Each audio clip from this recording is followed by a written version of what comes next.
Swayam Prabha. Digital India. Educated India.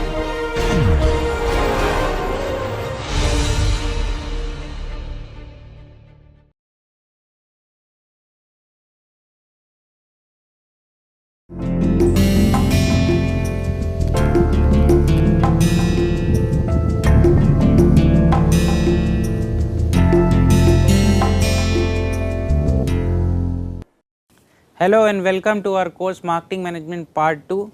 We are in week 2 and this is concluding session of this week, that is session 6. So, we are talking about product life cycle management and we have discussed a lot of facts, a lot of concepts which are related with this product life cycle management. If you can recall from the previous session, we have looked into the different stages of product life cycle management, that is introduction, growth, maturity and the decline. And what we have discussed till now in the product life cycle management is some of the things, some of the characterization of the introduction stage and some of the choices a marketing manager have in the introduction stage. So, what we are going to do today is a discussion about the remaining 3 stages, that is growth, maturity and decline. Now, once a product moves from the introduction stage to the growth stage, there are some significant differences that a manager can observe or that are happening to a product in the market, that in the growth stage you will see that early adopters have liked the product and additional consumer purchase it. So, basically the early majority is start taking up the product. So, the acceptance of the product grows in the market and this is where probably the word of mouth is an extremely important thing for the product. Then you will see that as this industry or the product category shows promises, you will see the new entrants coming into the market. So, you will start feeling the heat of the competition in the market and you will see that they will be trying to expand their distribution very fast. Now, one thing which I will tell you, you can go back to our graph of our this sales and profits of product over its life cycle stage, and as you have already explained this thing, that in the initial stages your sales is not that much, but your expenditures are higher. Now, what happens in the growth stage is the sales rises faster than your expenditure and you will see that because of that your profits increases, and that is why you see that suddenly in the growth stage your profits start growing much faster than your sales. And one thing one can observe is that sales rate, the growth in the sales is faster than the promotional expenditure or any of the fixed cost. So, commonly employed strategies during this growth stages are that a marketer try to improve the product quality, as you said I think in some of the session, that the focus shift from the design and the product or the differentiation to the operational excellence. So, here it is in the growth stage. Once you enter into the growth stage, you will see that the emphasis is basically on improving the product quality and add new product features and improved styling. So, that yeah, but even then when you add features at this stage, there is a big difference from the addition of features at the early stage. Yes. Here these will be all incremental features, peripheral, because the dominant design would have already emerged at this stage. Whereas in the early stage, you know, all the competitors are jostling with each other to establish their design as the dominant design. So, here it is, these are all peripheral and incremental, and as you have written, improved styling, aesthetics, color, these things come, but functional or core features are seldom altered at this stage. Then you will see that new products or new models are basically added in the product line, so that you can reach to the different segments of the customer. You add flanker products so that you can secure the position of your core product. Okay. Sometimes you add value added features in the product, your existing product, or you bring down taper down kind of models into the market, so that you can basically avoid the competition to hit you from the top or the bottom side. Then you will see that in this stage, in the growth stage, marketeers try to enter into the new market segment. So, they try to increase the penetration and they try to increase the range or the reach of their product.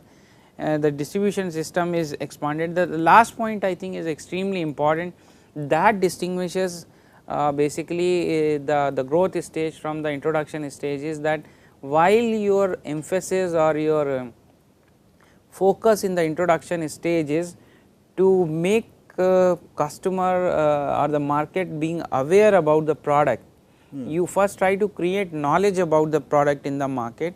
However, when you reach into the growth stage, you will see that since the competition has come, now the fight is not to basically the about making customer aware about the product. So, the market already knows about the product and there are plenty of options they have. Now, the basically focus is here is on the creating the preference towards your brand, and that is a basically a big shift in the marketing strategy or the promotional strategy of the organization. Then you will see that lower prices to attract price sensitive customer, and that is where a lot of company brings down basic kind of models from of their products, so that they can reach to the price sensitive customers also.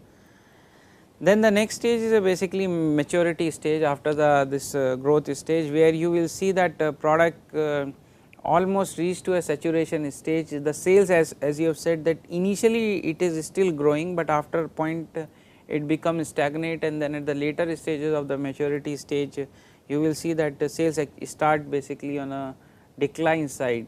So, in the maturity stage is characterized by the over capacity, because there are too many competitors or there are too many offerings, and the demand is not rising at a faster rate or probably the rate at which it was growing earlier. And you will see because of this this over capacity or the supply being more than demand, companies or the firms start looking for the niches where they can focus. Still I mean the mass market might not be that very attractive, but you will see that there are niches where they can go, and these niches can still offer significant profitability in some of those niches if you can cater to the needs of those niches. So, there are plenty of examples in this case, like if you look at though maturity stage might not be the very right way of signifying the car markets, but you see that the kind of niches these automobile companies are looking today indicates their change in the strategy. And in fact, as the market is growing, though there are in a country like India, which is an emerging economy, the demand for cars will continue to grow. So, it is not that it has saturated, but yet as it is progressing, you can see more and more this emergence of the niche. The SUV variants, SUV, XUV, or multi-purpose MUV, and sedan in various variants, combination of hatchback and sedan. We are seeing all of that. All of them, coming up. And also very interesting is that this niche marketing is very similar to what Porter talked about focus. Or so the other authors have talked about as customer intimacy for a very specific segment.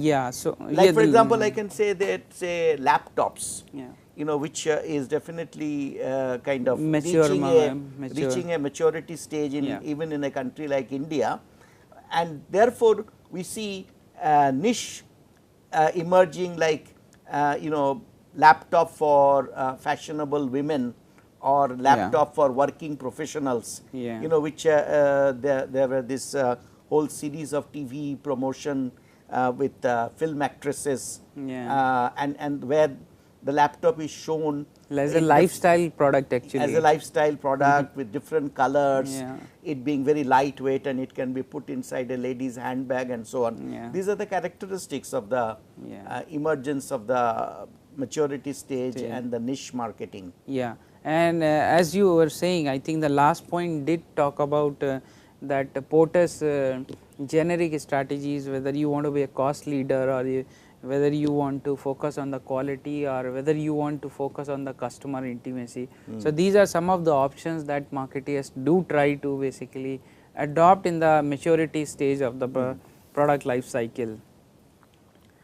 One thing is that some of the alternatives in front of the marketeers are how can they increase the volume. So, as this formula suggests that volume is basically the function of number of brand user multiplied by the usage rate per user. So, it is like the number of users multiplied by unit use of per user. Now, the way you can grow is either you increase the number of users or you increase the usage rate per user. So, it is quite commonly seen that in mature market you will find it very difficult to increase the number of users, because the market is not expanding. So, new customers are not adding up, and snatching the customers from the competitors is not easy. So, one probably smarter way probably marketers find to quite often interesting, or probably they find it very useful, is that they try to increase the usage rate or the consumption of each existing user. So, that is where this market modification concept comes. So, I mean whether it is increasing the size of the basically what you niche market in the no in the not in the niche market, in the size of the tube, I mean that toothpaste, yeah, you know, the size of the hole, so that every time you push more paste will be coming out, yeah, or you actually say that it is important that you brush twice, yeah. So you increase the usage per user, yeah, or you say that that having a chocolate not only basically in the regular way, like chocolates are associated with the festive seasons and all that, or in India people often have some kind of sweets at the end of the meal. Yeah. So, the chocolate has positioned itself in that segment. Yes. So, instead from a casual indulgence, it has become that okay, you can have as a meetha for after every meal. Yeah. So, the usage rate they are trying to increase. So, that basically captures what happens inside the maturity stage, and the last stage of this product life cycle is basically the decline stage. In the decline stage we see that it is again its overcapacity continues.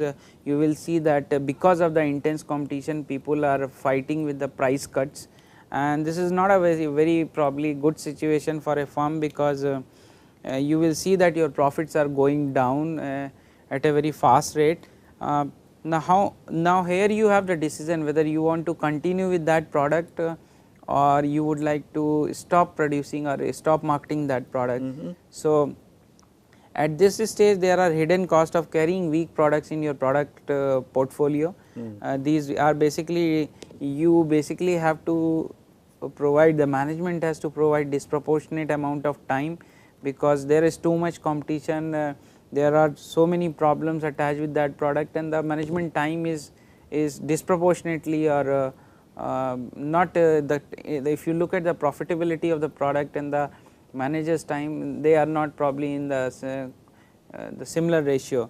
Then frequent price and inventory adjustment, these are the problem faced, large setup time and costly production changeover, and requires both advertising and sales force attention. So, these are some of the choices you have. So, the thing is whether you should continue with a product or you should. But I think both Porter and some of his students have shown that even at the decline stage, clever competitors can actually make a lot of money. Yeah.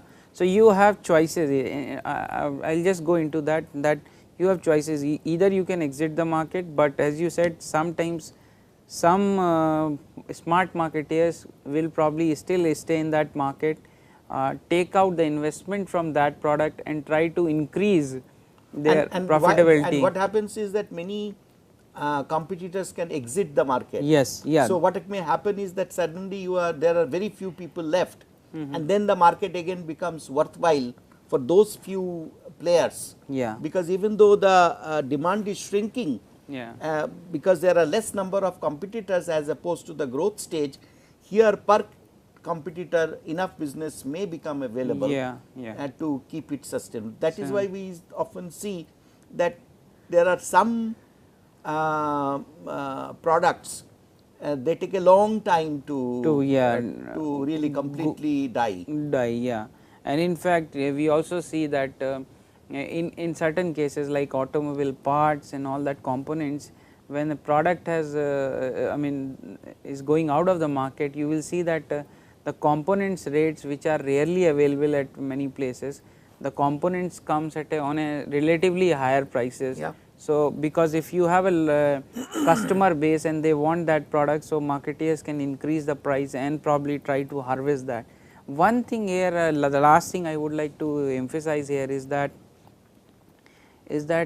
one has to understand the strategic importance of that product also, because if that is a product which is a sort of a product which helps the customer to come to you for other products. So, if it is a product which links the company with customers, then probably it is not a very good idea to remove that product from the product line, because that helps you in acquiring the customers, and your you can see that product as a customer acquisition cost also.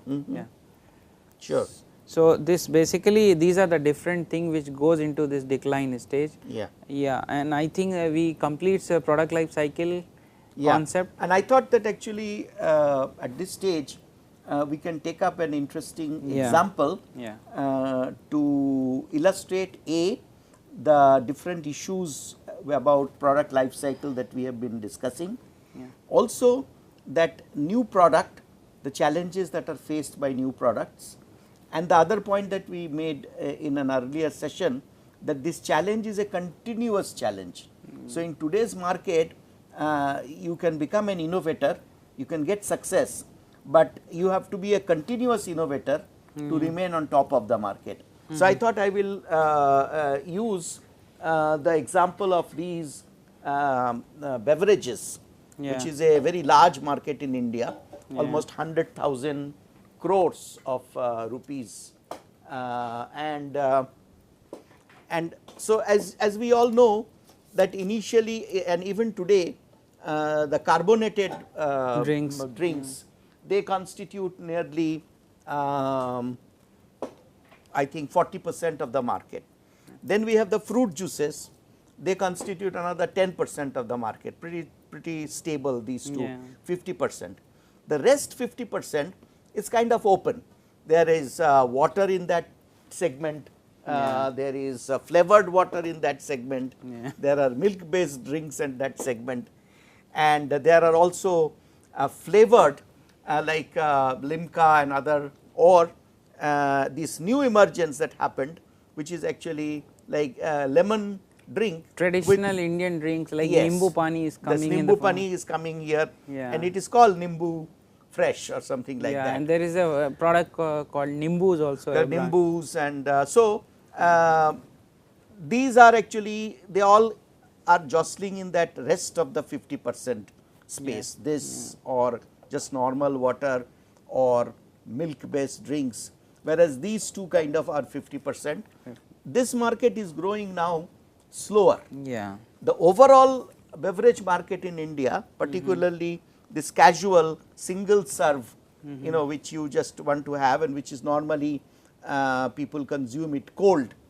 This market is growing very rapidly. It is already about 100,000 crores, and this market is growing at the rate of about 25-30% every year. So, quite an interesting market, because $500 million worth of market is added almost every year. So, this basically also illustrate what we were talking about, that the changes in the social trends or the awareness level or health related concern, they are basically taking the within the category, or the market is shifting from one type of product to the other type of product, which are probably seen as more healthier and traditional to the Indian culture actually. And also what is happening is that you know, people have more money, maybe they would have just had water, now they are going in for different kinds of drinks when they are thirsty. So, a very interesting company that came in this space and introduced this paper boat It was unique in shape, it was self-standing, it had a kind of a reusable bottle, and it had a nice shape, giving it good stackability for good logistics, low logistics cost, etc. And they, in this crowded market, to distinguish themselves, they came with this ethnic theme. So they came with the drinks like jamun kala khatta, or aam panna, or aam ras, and they had this kokam for South India. So number of different, and their whole theme was based on emotion, nostalgia, childhood memories, and so on. Now interesting thing is that Hector Beverage, which introduced this, I think they did very well in the first 2 years. They used quite innovative distribution strategy by focusing on in-flight food and beverage, airport and station and other places, and social media for promotion. They did quite well. But now Dabur, which already had a very strong position in fruit juice market, they came, and look at this, almost similar packaging, and almost similar proposition. They are also in Kala Khatta. I mean, I was just, I picked up from the net that, you know, in case of Amul's, I'm not Amul, this Dabur's Hajmola, they have called it Hajmola Yudle, and they have 6 variants: Ajuba Ampanna, Nimbura Shikanji, Guava number 1, Jazbati Jaljira, Golmal Golgappa, and Kabhi Kala Kabhi Khatta. And look at these names, they are poised just against paper boats flavors like Jamun Kala Khatta, Kokum, Golgappe Ka Pani, Aam Panna, Jaljira, Aam Ras, and ginger lemon tea. Now, of course, both parties are saying, for example, Dabur is saying, no, we are not actually taking market share away from these guys. We are focusing on the unorganized sector, these people standing at the corner, street corners and selling Golgappa and so on, where people are looking for some kind of chatpata taste, you know, which is a very Indian word and very Indian taste, which is a basically spicy masala taste. And they are saying that our value proposition is based on this chatpata equity, they have called it. But as a brand equity, they said our brand is based on this chatpata swad. And they are saying, therefore, we are just leveraging the very strong position of Hajmola, which originally came as a digestive medicine, then it became some kind of a candy, and then it became just like some kind of a casual snacks. So they are saying we are actually leveraging the huge strength that we have in Hajmola.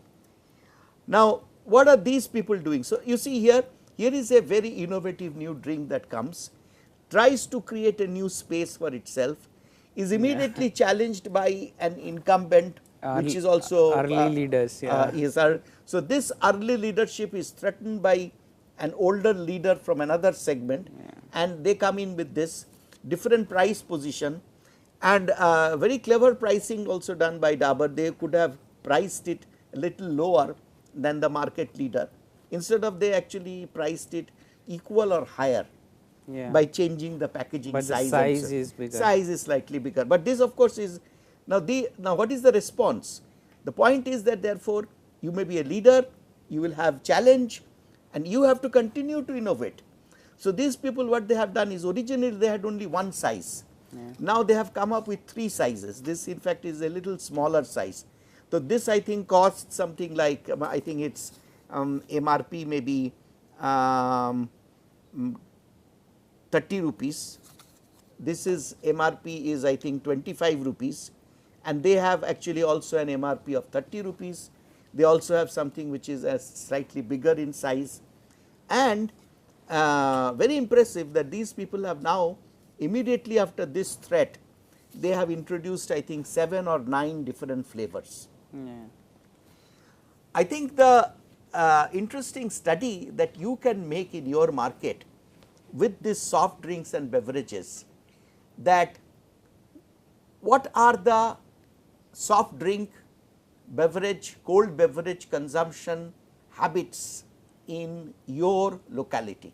Just look at 3-4 shops in your locality, go to a supermarket or a bazaar in your area and observe that which brands are selling in what way, and try to see in your market how this battle between Paper Boat and Dabur Hajmola Woodley, how that is playing out, who is winning, why they are winning. Talk to some people whether they have at all tried, because these are innovative drinks. We are talking about these early adopters and innovators. The mainstream drinks are these are the mainstream drinks. So many people have not yet tried these. So talk about these, see who has already tried, where they tried, what happened, and then try to understand that what sells, what influences the customer's choice. Is it the flavor or is it the brand? Do people buy because there is a new flavor from this company, or do they buy because there is a stronger brand attraction, or an incumbent can create an additional brand quicker, they can get loyalty for their new product faster than an entrepreneurial brand? Make these studies. All the topics that we have discussed during this week and end of last week about this product life cycle and how new products behave, how new products are developed, what kind of challenges new products have to face, and how continuous innovation is an absolute necessity. You can explore in your own locality, going around the shops in your locality and talking to people in your locality how they are buying and why. Thank you.